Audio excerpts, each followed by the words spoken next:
Thank you, Tim. Thank you. Back at you, brother. You are such an extraordinary leader, and we have become lifelong friends. I just, in front of everyone, I want to thank you, Tim. You lead with courage. You lead with heart. You see the people. You care about the people. You believe in uplifting the dignity to which all people are entitled, and you do it and you have a sense of fun when you're doing it. But you are an extraordinary leader, and obviously the people of Minnesota are very, very lucky to have you there. But you are a national leader and a dear friend, and thank you. Noel, thank you for your work in Pennsylvania and all that you did for our campaign. And let me just say to everyone on this call, I am so grateful for you, and I'm so thankful to you.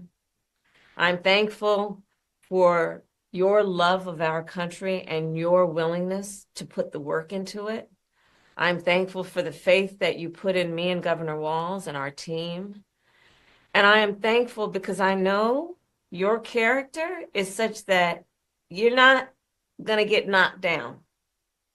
And you're in this fight, and you're in it for all the right reasons. And I know that about you. It's why you're part of this call right now and all the work that you did over those 107 days and even before. That's your nature. And the outcome of this election obviously is not what we wanted. It is not what we worked so hard for. But I am proud of the race we ran. And your role in this was critical. What we did in 107 days was unprecedented. Think about the coalition that we built, and we were so intentional about that. You would hear me talk about it all the time. Being a daughter of parents who are active in the civil rights movement, I know and believe that the best movements that are about progress in our country mean that it's leaders that we are dedicated to the coalition, to bringing people together that seemingly have nothing in common, but have everything in common.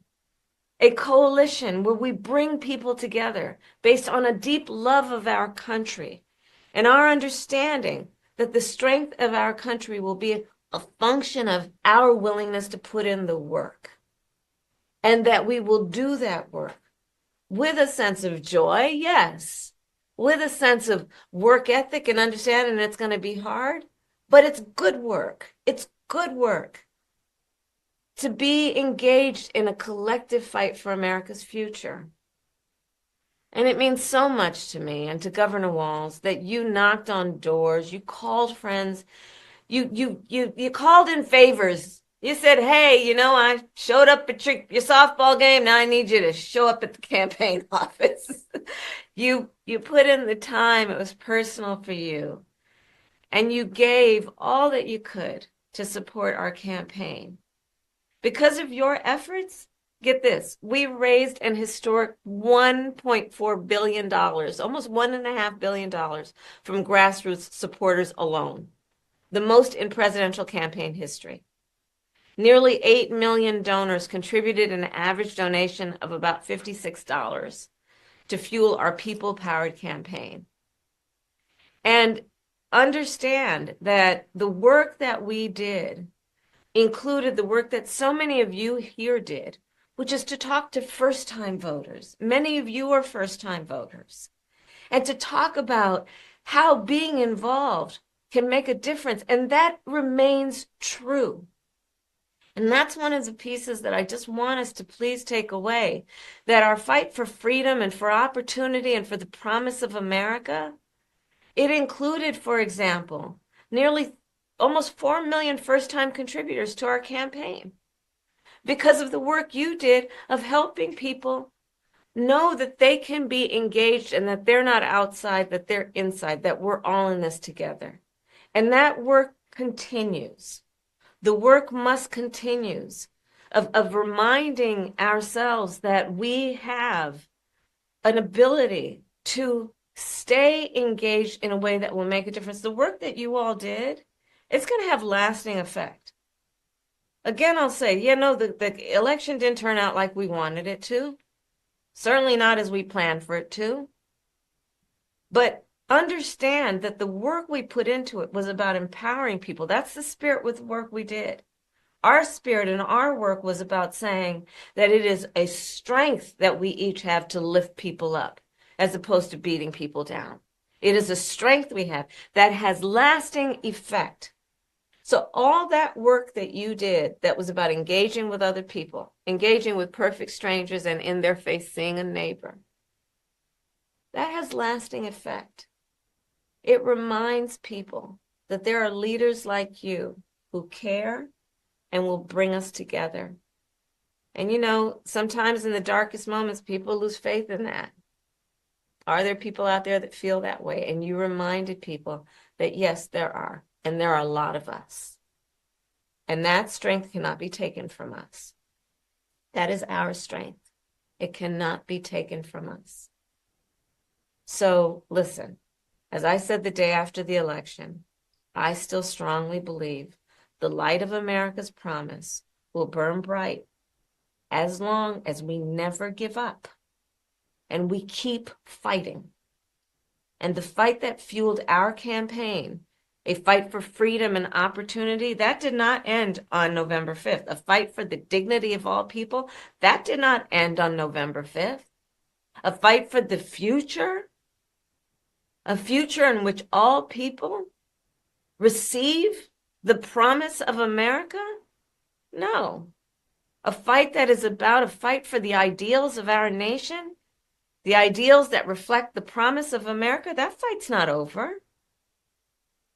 So look, we still have a lot to fight for, okay? A future where every American can pursue their dreams, ambitions, and aspirations, where the women of America have the right to make decisions about their own body, not their government telling them what to do. Our fight for the rule of law, for freedom for all, for equal justice, for the sacred principle that everyone, no matter where they start out, has certain fundamental rights and freedoms that must be upheld.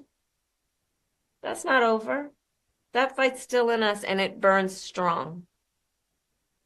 And I know this is an uncertain time. I'm clear-eyed about that. I know you're clear-eyed about it. And it feels heavy. And I just have to remind you, don't you ever let anybody take your power from you. You have the same power that you did before November 5th. And you have the same purpose that you did. And you have the same ability to engage and inspire. So don't ever let anybody or any circumstance take your power from you. Look, this mission that we have, it takes hard work. But as you've heard me say many times, we like hard work. Hard work is good work. Hard work can be joyful work. And in doing our work, we will remain committed and intentional about building community, building coalitions, reminding people that we all have so much more in common than what separates us. We will be armed with the faith and the fuel that tells us what is possible and then drives us to achieve it. So let's continue to organize and mobilize and stay engaged. And I thank you all. I thank you all. We are all in this together. All right? We are all in this together. And on this practical eve of Thanksgiving, I wish everyone a happy Thanksgiving with the ability and to find the ability at this moment to just remember there is so much to be thankful for. And so I wish for you that you are surrounded by the people you love and who love you. As you know, I encourage you to be around family in whatever way you compose that family, but to take a moment and just reflect on all the good you have done and all the good you have yet to do.